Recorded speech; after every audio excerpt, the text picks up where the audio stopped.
తెలంగాణ పోరాటంలో ఇది ఒక భాగంగా చెప్పవచ్చు. మా కవితక్క మహిళల పట్ల పార్టీని పెట్టి ఎంతో గొప్పగా మహిళల పట్ల గౌరవంగా ప్రవర్తించాలని, ఇంకా ముందుకు తీసుకెళ్లాలని, తెలంగాణలో ఎన్నో అగత్యాలు జరుగుతున్నాయి, ఎన్నో ఘోరాలు జరుగుతున్నాయి. ఇవన్నీ మేము చూస్తూ ఊరుకోలేము. టిఆర్ఎస్ పార్టీ ద్వారా ఇంకా ముందుకు వెళ్తాము. ప్రతి నియోజకవర్గం నుంచి రావడం జరిగింది, ప్రతి పల్లె నుంచి, ప్రతి మండలాల నుంచి కూడా మేము తీసుకురావడం జరిగింది. ఇంకా కవితక్క గారి పార్టీ ఇప్పటికే పల్లె పల్లెన ప్రతి గడపకు చేరవేస్తున్నాము. పాంచజన్యంతో కూడా ఇంకా ముందుకెళ్ళడం జరుగుతుంది.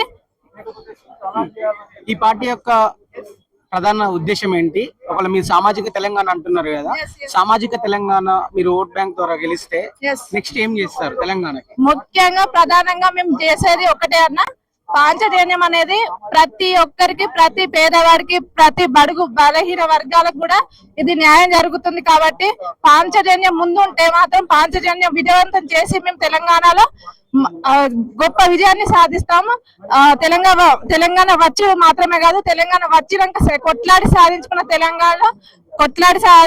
తెలంగాణలో న్యాయం అనేది జరగాలని మా కవితక్క గారు నిర్ణయం తీసుకున్నారు. దానికి మేము అందరం ముందుండి అక్క నీడలో మేము నీడగా నడిచి ప్రతి ఒక్కటి సంకల్పంతో మేము చేపడతామని చెప్తున్నాం. సామాజిక తెలంగాణ అంటే ఏంటి? సామాజిక తెలంగాణ అంటే ప్రతి తెలంగాణ వచ్చినప్పటికీ నీళ్లు, నిధులు, నియామకాల లాంటివి వచ్చినప్పటికీ ఎలాంటి న్యాయం జరగలేదు. ఏదో పెద్దవాళ్లకు మాత్రమే బీఆర్ఎస్ పార్టీలో గాని, బీజేపీ ఇప్పుడు కేంద్రంలో బీజేపీ కూడా ఉంది. అప్పుడు 10 సంవత్సరాల కాలం నుండి ఈ యొక్క పేదలకు ఎలాంటి న్యాయం జరగలేదు. ప్రతి పల్లెకు గడపకు ఎలాంటి న్యాయం జరగలేదు. ఉన్నవాడికే దళిత బంధు, ఉన్నవాడికే ఏదో పథకాలు అందిస్తూ బీఆర్ఎస్ ప్రభుత్వం గడపడం జరిగింది.